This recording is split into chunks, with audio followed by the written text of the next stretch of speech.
دیا وہ اس چینل کے پیارے ناظرین، السلام علیکم۔ میں صرف ایک رات کی دلہن بننے جا رہی ہوں۔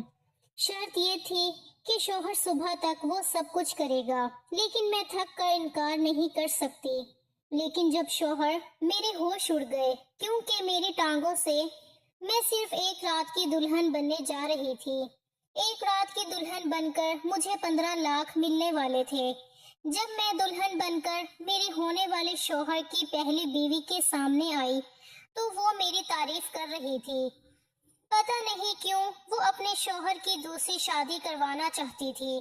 خیر جو بھی ہے، یہ اس کا مسئلہ تھا، لیکن 15 لاکھ کا سن کر خود سے خواب سجا لیے تھے۔ پھر ایک رات کی سہاگ رات سوچتی تو میرے رونگٹے کھڑے ہو جاتے تھے۔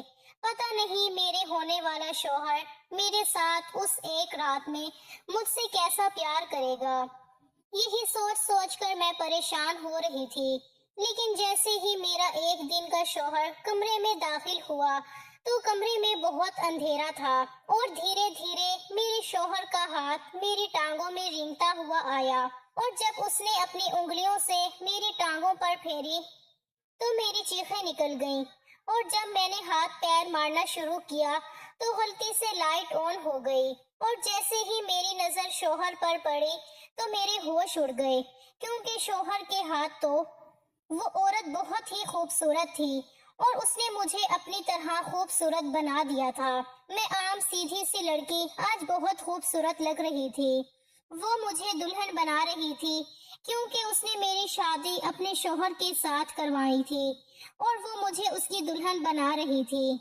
میں نے کہا کہ آپ تو خود اتنی پیاری ہیں، پھر آپ نے اپنے شوہر کی شادی کیوں کروائی؟ کہنے لگی کہ تمہیں بھی پتہ چل جائے گا، اور آج ہی پتہ چل جائے گا۔ جو بات میں نے تمہیں سمجھائی تھی وہ تمہیں یاد ہے نا؟ میں نے کہا جی مجھے یاد ہے۔ اس نے مجھے اچھے سے تیار کیا، مجھے اپنے گھر لے گئی۔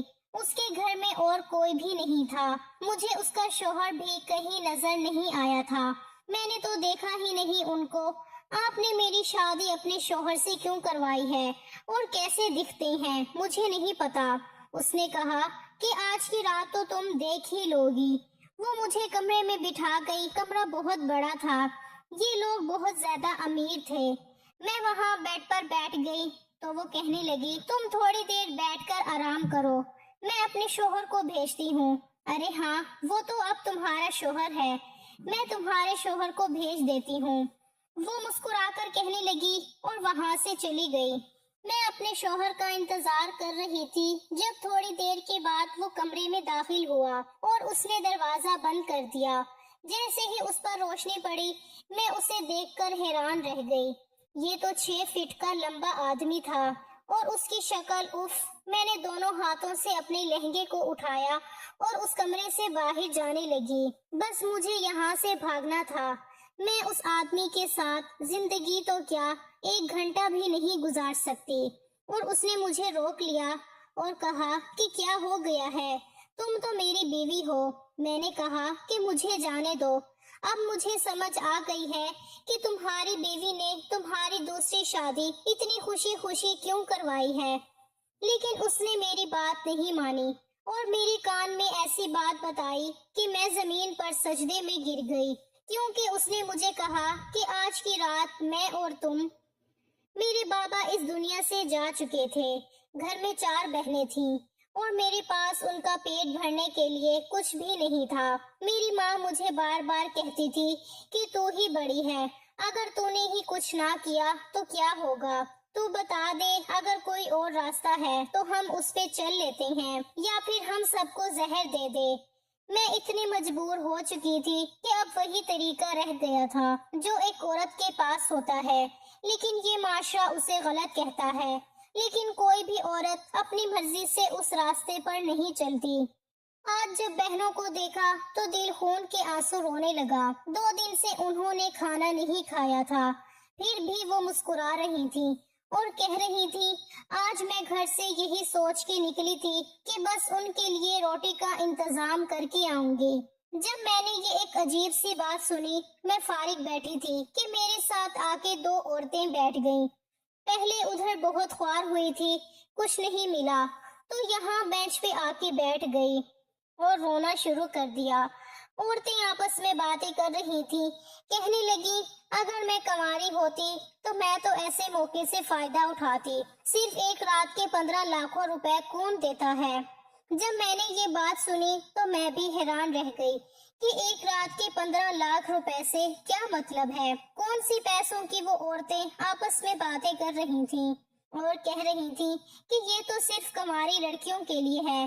میں نے ان سے پوچھا کہ یہ باتیں کہاں ہو رہی ہیں تو وہ کہنے لگی کہ وہ وہاں پارک کے دوسرے کونے میں ایک پاگل عورت بیٹھی ہے، کہتی ہے کہ میں اپنے شوہر کے لیے یہ سب کچھ کر رہی ہوں، جو لڑکی اس کے ساتھ ایک رات گزارے گی میں اسے لاکھوں روپے دوں گی۔ یہ سن کر میں حیران رہ گئی۔ اس دنیا میں پتہ نہیں چلتا کہ کس انسان کے ساتھ کیا معاملہ ہے۔ اب کسی کو کیا پتا تھا کہ میں تو گھر سے یہ سوچے نکلی تھی کہ چاہے مجھے کچھ بھی کرنا پڑے، میں نے پیسے کمانے ہیں، اور اگر ایک رات کے 15 لاکھ روپے مل رہے تھے تو پھر مجھے اور کیا چاہیے تھا۔ میں اس طرف چل پڑی۔ وہ عورت واقعی وہاں کھڑی تھی، مختلف عورتوں کو دیکھ رہی تھی۔ وہاں تو اتنی ساری لڑکیاں کھڑی تھیں، اس کا مطلب کہ سب میرے جیسی مجبور تھیں۔ لیکن پھر پتا چلا کہ وہ بھی سنجیدہ نہیں تھیں، کیونکہ لوگ شک میں تھے، لیکن مجھے کسی بات سے کوئی فرق نہیں پڑتا تھا۔ میں نے اسے کہا کہ میں تیار ہوں۔ وہ کہنے لگی کہ ہاں تم تو ہو بھی بہت خوبصورت، مجھے بالکل تم جیسی ہی لڑکی چاہیے تھی۔ مجھے ایسا لگا کہ جیسے یہ سب کچھ میری قسمت میں لکھا تھا، کیونکہ جب قسمت میں لکھا ہوتا ہے تو پھر فوراً سے ہی سب کچھ ہو جاتا ہے، اور میرے ساتھ بھی یہی ہوا۔ اس نے میرا ہاتھ پکڑا اور مجھے اپنی گاڑی میں لے کر آ گئی۔ اس کی گاڑی بہت ٹھنڈی تھی، گرمی سے جب میں اے سی والی گاڑی میں بیٹھی تو میرا دماغ چلنا شروع ہو گیا۔ میں نے کہا کہ اب مجھے بتائیں کہ آپ کیا کر رہی ہیں۔ اس نے کہا کہ میں تمہیں کوئی تفصیل نہیں بتانے والی، تمہیں میرے شوہر کے ساتھ ایک رات گزارنی ہے اور میں تمہیں اس کے پیسے دوں گی۔ میں نے کہا کہ کتنے پیسے؟ اس نے کہا کہ 15 لاکھ۔ 15 لاکھ کا سن کر میں حیران رہ گئی۔ میں نے کہا کہ کہیں آپ کچھ اور تو نہیں کروانے والی؟ اس نے کہا کہ اس سے برا کیا ہو سکتا ہے؟ میں نے کہا کہ ہاں یہ بات بھی ٹھیک ہے۔ میں نے اس سے کہا کہ صرف ایک رات کا کام ہے۔ اس نے کہا کہ ہاں صرف ایک رات کا کام ہے۔ میں نے کہا کہ پھر آپ میری ایک بات مانیں گی؟ کہنے لگی کہ کون سی بات؟ کیا تم تیار نہیں ہو؟ میں نے کہا کہ میں تیار ہوں۔ اس نے کہا 5 لاکھ پہلے دوں گی اور 10 لاکھ صبح صبح کو مل جائیں گے۔ میں نے کہا کہ میری بات یہ ہے کہ آپ اپنے شوہر سے میرا نکاح کروائیں گی؟ تو وہ کہنے لگی کہ میں اس بارے میں سوچوں گی، لیکن تمہیں دلہن ضرور بناؤں گی، شاید تمہارا نکاح بھی کروا دوں گی۔ میں نے کہا کہ شاید نہیں، دیکھیں میں اس طرح کی لڑکی نہیں ہوں۔ اس بات پر وہ ہنسنے لگی۔ میں بولی کیوں ہنس رہی ہو؟ اس نے مجھے یہ بات نہیں بتائی۔ اس نے کہا کہ ٹھیک ہے چلو تمہارا نکاح بھی کروا دیں گے۔ مجھے یقین نہیں تھا تو وہ میرا نکاح کروا دے گی، پر میں نے اپنے دل کو تسلی دینے کے لیے کہہ دیا، گھر والوں کو فون کر دیا کہ مجھے نوکری مل گئی ہے، لیکن نئی ڈیوٹی ہے، میں صبح آ جاؤں گی۔ وہ لوگ سوال کرنا چاہتے تھے، پریشان ہو رہے تھے، لیکن میں نے کوئی سوال کرنے کا موقع نہیں دیا۔ وہ وہاں سے مجھے سیدھا پارلر لے گئی اور کہنے لگی کہ تم پر ابھی 2 گھنٹے پارلر میں بھی لگتے ہیں۔ دوپہر 12 بجے کا وقت تھا، ہم لوگ پارلر چلے گئے اور تقریباً 3 بجے تک تیار ہو گئی۔ میں نے جب اپنے آپ کو آئینے میں دیکھا تو میں حیران رہ گئی۔ میں تو بہت ہی زیادہ خوبصورت لگ رہی تھی اور مجھے دلہن بنایا گیا تھا۔ اس نے سب لوازمات پورے کیے تھے۔ میں اتنی پیاری لگ رہی تھی، لیکن میں اس عورت کو دیکھ کر حیران تھی۔ یہ تو خود بھی بہت خوبصورت تھی، پھر کیوں اپنے شوہر کی شادی مجھ سے کروا رہی تھی؟ جب مجھے دلہن بنا کر ایک طرف بٹھا دیا گیا، وہ میرے پاس آ کر بیٹھ گئی۔ اس نے مجھے ایک نظر سر سے لے کر پاؤں تک دیکھا، لیکن کچھ بولی نہیں۔ میں نے کہا کہ اگر آپ برا نہ مانیں تو میں ایک بات پوچھ سکتی ہوں؟ وہ کہنے لگی کہ مجھے پتا ہے تم کیا پوچھو گی۔ اچھا پوچھو۔ اس کا دھیان فون کی طرف تھا۔ میں نے کہا کہ آپ اپنے شوہر سے میری شادی بھی کروا رہی ہیں، لیکن صرف ایک رات کے لیے،